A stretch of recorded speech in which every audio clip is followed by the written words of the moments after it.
Bienvenue sur Africa Power News, la chaîne dédiée à l'actualité politique africaine. Et je pense qu'en créant la Semaine nationale de la culture en 1983, le président Sankara avait une grande longueur d'avance sur le temps.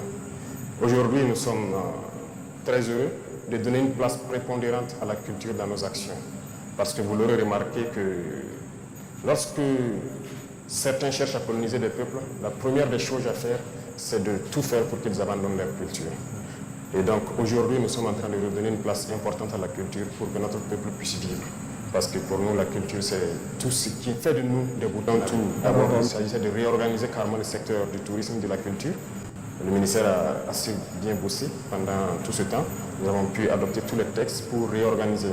Et là, maintenant, ils sont en train de lancer les activités à travers plusieurs journées qui doivent permettre aux Burkinabés donc, de visiter certains sites, de participer donc, à la vie des différents hôtels qui doivent accueillir ces Burkinabés. Comme je l'ai dit, c'est une place très importante. Vous savez, lorsqu'on prend les valeurs de cohésion sociale, on aime dire cohésion sociale, c'est à travers la culture que nous pouvons cultiver cette cohésion sociale. Voilà, aujourd'hui, les artistes vont quitter de partout, du plein sud au Sahel, de l'est à l'ouest, ils vont se retrouver, ils vont communier. Et ce sera l'occasion pour la plupart de voir comment les autres vivent, quelles sont leurs valeurs, et ainsi de suite, et partager. Deuxième chose, nous avons beaucoup de valeurs telles que je l'ai cité, la solidarité, le patriotisme même, ça se trouve dans la culture. Alors, il faut repartir aussi aux sources, parce que, comme diraient certains, nous ne sommes pas tombés du ciel. Il y a beaucoup de confessions religieuses au Burkina Faso. Il y en a qui sont des confessions chrétiennes, que ce soit catholiques ou protestantes. Il y a la confession musulmane. Mais il y en a aussi qui ont la confession d'adorer les ancêtres. Donc il n'y a pas d'athée au Burkina, ça je ne pense pas. Tout le monde croit en Dieu à travers quelque chose. Donc c'est une occasion aussi donnée aux traditionalistes de pouvoir fêter, exprimer, être en contact direct avec les ancêtres et pouvoir donc prier pour le Burkina Faso.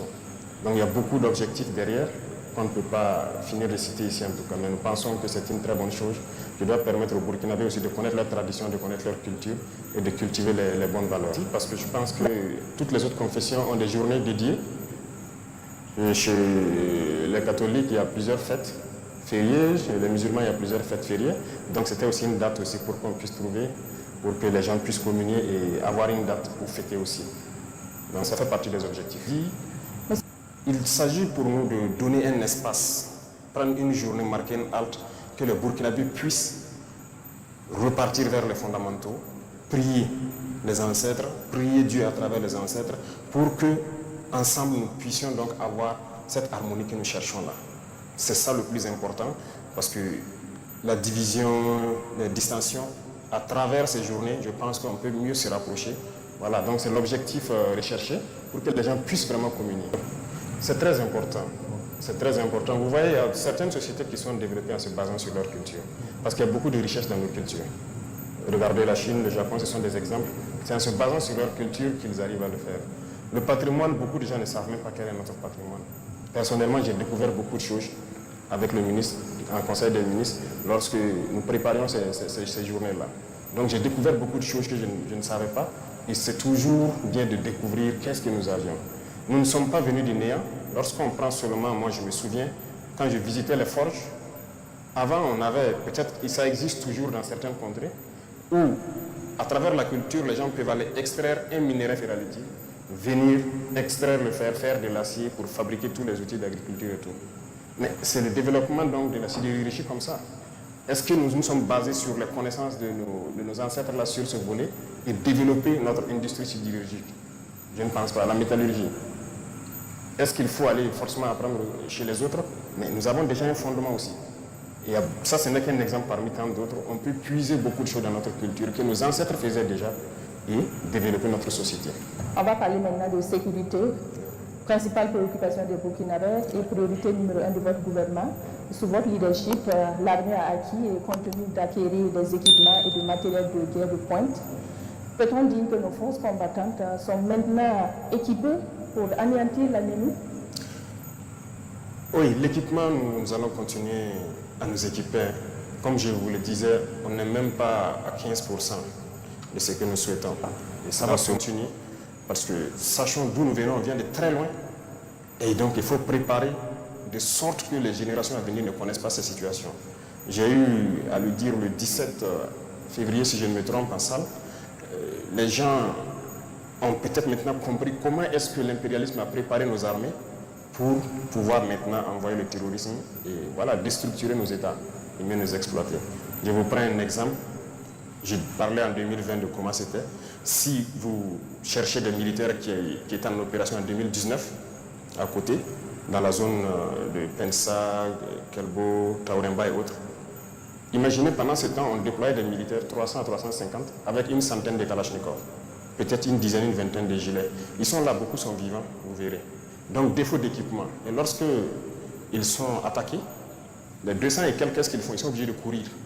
Et ça fait que les militaires même avaient surnommé les terroristes les monos, c'est-à-dire les moniteurs. C'est comme à l'école, les moniteurs venaient à 5 heures vous réveiller pour faire le sport, courir.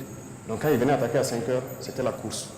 Et lorsque vous perdez confiance comme ça, pour reprendre confiance, ce n'est pas évident. Donc l'équipement avait fait que l'armée avait perdu un peu le visage. Et vous voyez que les terroristes se plaisaient de filmer les militaires en train de courir. Et ils partent galvaniser leurs combattants avec, les recruter et vraiment les mettre moralement au top pour combattre. Aujourd'hui, nous voulons équiper l'armée pour que le soldat reprenne confiance en lui.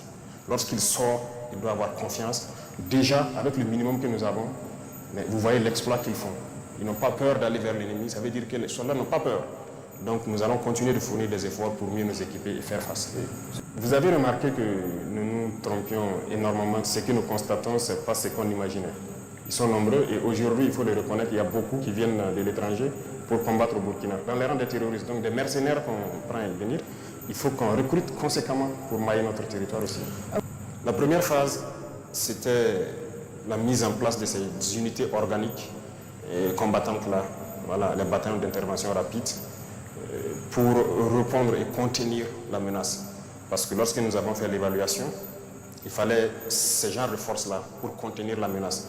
Là-bas, nous pouvons dire, en tout cas, Dieu merci, nous avons fait un exploit au-delà de ce que nous imaginions. Voilà, nous avons pu former nous-mêmes ces bataillons d'intervention rapide, les équiper entièrement voilà, grâce au peuple. Donc, c'est la première phase. Les autres phases sont en train de suivre actuellement parce que les phases terrain et réorganisation doivent se suivre.